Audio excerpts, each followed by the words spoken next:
So what's one of the most important aspects which you should consider before buying a dashcam? The area covered by the dash camera or the coverage area. The front only dashcams cover about 150 to 160 degrees in front of the car. The dual channel variants on the other hand cover close to 300 degrees because they get 150 front and a 150 degree at the rear.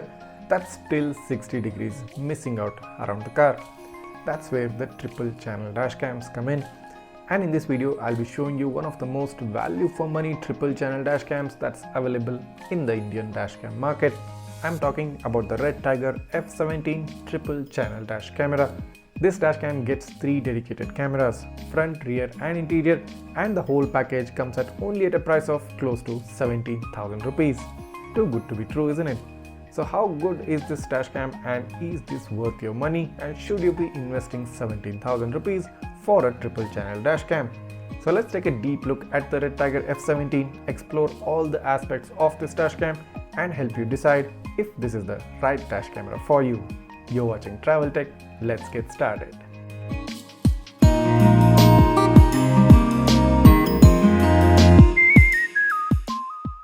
So here's the box pack of the REDTIGER F17. Let's do a quick unboxing and take a look at what you get inside the box.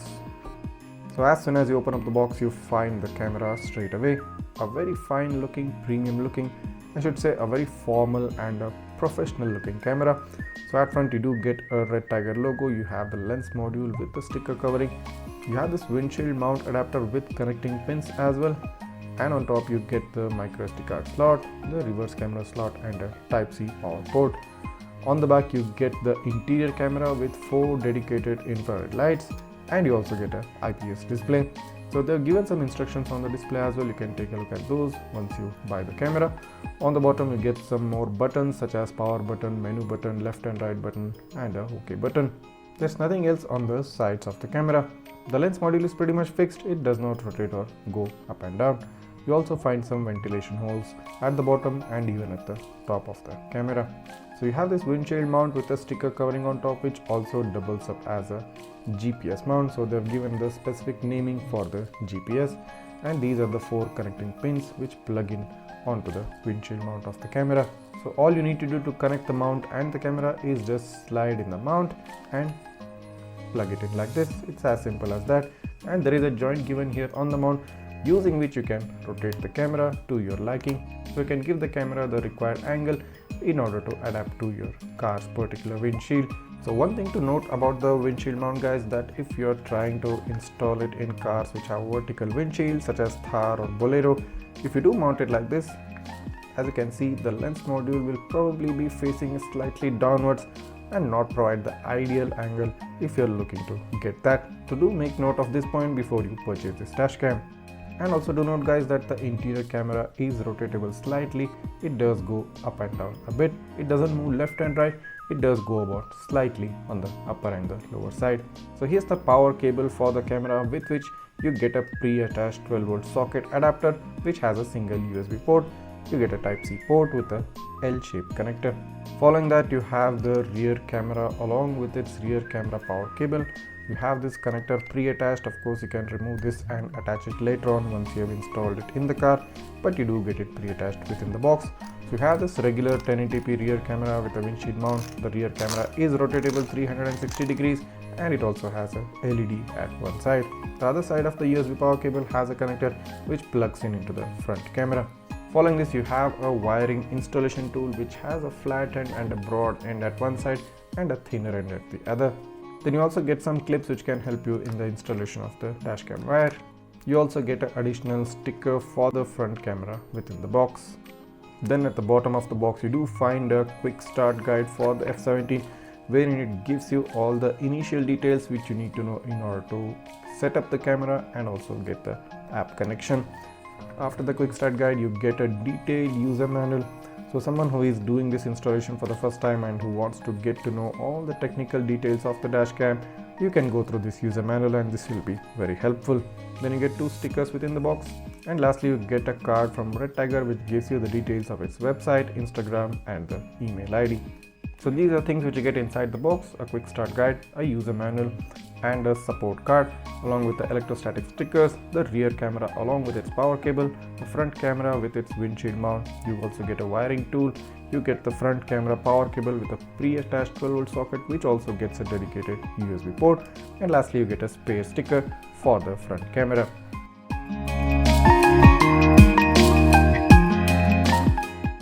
So starting with the installation process, first of all you need to remove the covering from the front lens. Following that, remove the sticker from the interior camera and the 3-inch LCD display as well. Take the windshield mount and plug it in. Align it properly to the 4-pin connectors and just push the mount so that it fits firmly. Also remove the sticker from the windshield mount. Once the sticker is removed, align the camera or place it on your desired area and press around the windshield mount so that the camera adheres really well onto the windshield. Following this, take the rear camera and remove the sticker from its lens module, along with removing the sticker from the windshield mount. Once the sticker is removed, place the rear camera based on your desired position and press around gently for proper adhesion. Also take the connectors, the power cable for the rear camera, and connect it with the cable from the rear camera. Take the other end of the rear camera power cable and plug it into the front camera. Now notice one thing.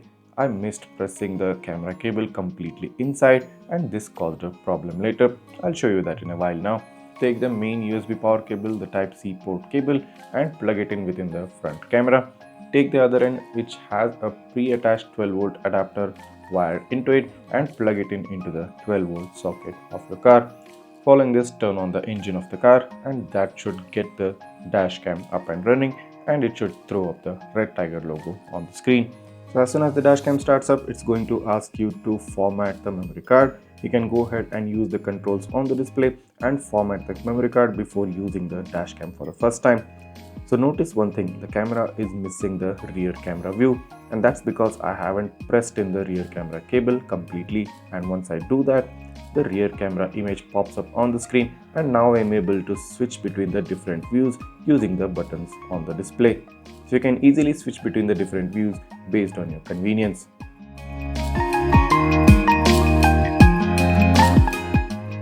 Moving on to the overall video quality, from the front camera, I've given the specifications right on top. This provides a 2160p resolution at 24 frames per second at about 21,000 kbps bitrate and a 156 MB per minute of file size. The overall video quality is very decent. I mean, this was in overcast conditions, cloudy conditions, and the situations weren't really bright outside. The camera is still able to give out a good picture quality. I mean, this is more than enough for any kind of evidence you might require from your dash cam, and the daytime video quality from the front camera is really worth considering.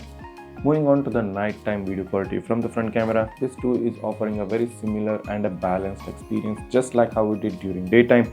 The brightness, contrast, and saturation levels don't seem too overtoned and undertoned, and is offering a decent footage, a good quality footage, which you can definitely use as evidence for any legal cases or insurance cases. The field of view of this camera is also sufficient enough to cover a wide area in front of the car, giving you most of the coverage. Now here's the number plate read of a two-wheeler at a distance of less than 10 feet during daytime from the front camera, and if we do zoom in to take a look, a very decent read. All letters and numbers are clearly visible, so you can definitely be sure that this camera is good enough to catch number plates of two-wheelers at a very close range. Moving on, here's the number plate read of a car which is about a distance of 20 feet or more, and if you zoom in to take a look, a decent read. You do see some mild noise here and there, but the overall readability of the plate is good enough, and you will be definitely able to make out the entire number plate at a distance of 20 to 25 feet. Now here's the next sample wherein I want to show you the number plate read during night time. Now this is at a closer range than the previous example. The vehicle is about a distance of 10 feet or something, but do note that in this specific snapshot, the headlights of my car are turned off, and if you zoom in to take a look, a good read of the number plate, all letters and numbers are clearly visible and sufficient enough to identify the vehicle and entirely identify the plate. But what happens if I turn on the headlights? Now once the headlights are turned on and if I zoom in, it does seem to cause an overexposed look, and you probably won't be able to read number plates during such instances. Now this is common with all the cameras which do not get a Star Vis 2 sensor. Moving on to the interior camera recording, now this offers a 1920x1080 full HD resolution at a similar 24 frames per second. It has a bitrate of about 5000 kbps and a file size of about 38 MB per minute.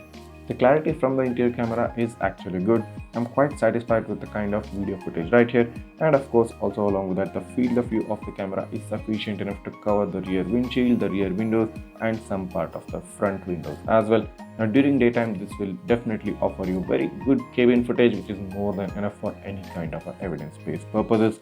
Moving on to the night footage from the interior camera, as you can see now it has switched to black and white because this is now recording in infrared using the 4 infrared lights present right next to the interior camera. The video quality and clarity is also very good in the infrared vision because at this particular moment the cabin was completely dark, but having an infrared vision renders everything visible, renders everything brighter, and you will be able to see all the incidents that are happening inside the cabin of the car.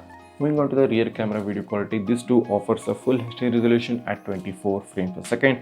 I'm quite happy with the kind of video footage the rear camera is providing because you can see how cloudy the condition was, and because of which the footage has turned out to be much dimmer.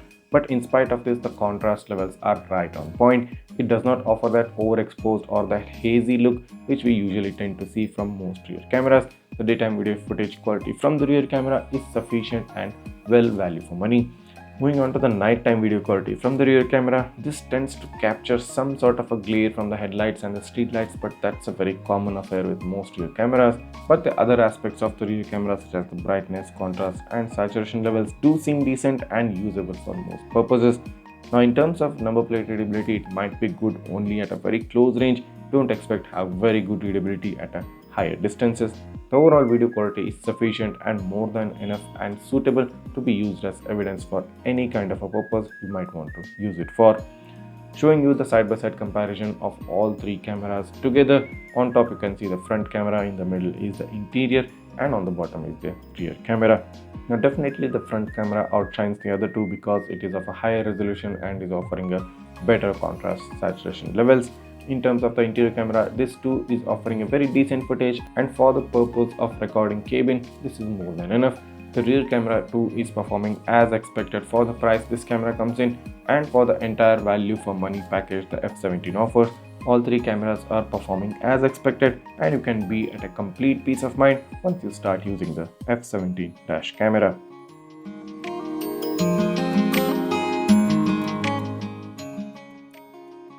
Alright, so here's the Redtiger app page on the Google Play Store. Find it, install it on your smartphone and open up the app. So once the app is opened up, you will get an option to add camera. So just click on that. Make sure you have enabled the Bluetooth and the GPS on your smartphone. So following this, you will get a page showing you the proper installation diagram. You can just click on the next here. Following that, click on the Connect Wi-Fi button. So it will start searching for your Dashcam Wi-Fi once you head into the Wi-Fi settings. So in order to enable the Wi-Fi, head into the settings within the Dashcam. Come down to the Wi-Fi settings and click on OK. Following that, head to the on button right here. Switch to the on and then click on the OK button. They have also given the Wi-Fi name and the password. Basically the password is 123456 and 78.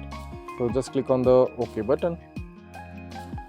So now the Wi-Fi information is being displayed on the screen. Scan for the Wi-Fi networks again, and here as you can see the Redtiger F17 network has popped up. Click on that. Enter the password 123456 and 8. Click on the connect button. Now the network is connected, so head back onto the Redtiger app. You also get a Wi-Fi connection successful notification on the screen. So as you're seeing right now, the app has successfully connected to the smartphone and the camera is now live streaming to my smartphone. On the bottom left corner of the live streaming, you find the GPS information. On the bottom right, you get the Google Maps. In the middle, you have a speedometer. So let's just head into the settings of the Redtiger app and show you what are the various different options which you get within this app. So first of all, you have the sound recording option which you can enable or disable. Then you have the video resolution option wherein you have the option of 4K 1080 1080 or 2.5K 1080 and 1080p. Now this is because I have connected the rear camera. In case if I disconnect the rear camera, let's see what happens. So now as you can see, you get three different options: 4K and 1080, 2.5K for both front and the interior, or 2.5K for the front and the 1080p for interior. We get these three options in case you disconnect the rear camera. So let's just connect back the rear camera to its original connection. So now once the rear camera gets connected, you get back the three camera resolution options. Following that, you have the loop recording duration, wherein you get 1, 3 and 5 minute options. Then you have the collision detection sensitivity for driving. You can set it at low, medium or high, or you can completely turn it off. Then you have the speed unit option, where you can set it to miles per hour or kilometers per hour. Then you have the Wi-Fi name and Wi-Fi password, firmware version, format SD card and factory reset option. If I do head back and head into the album of the Redtiger app, the camera screen goes into a Wi-Fi playback mode, and I'll be able to download videos whichever I want right on my smartphone. So just in case if I select a file and if I want to download it, there is a specific download button right here, and if I click on that, the video was downloaded pretty fast, I must say. Following that, you also have the option to turn on or turn off the mic right on the live streaming screen, and of course you can also flip between the various different displays based on your requirement.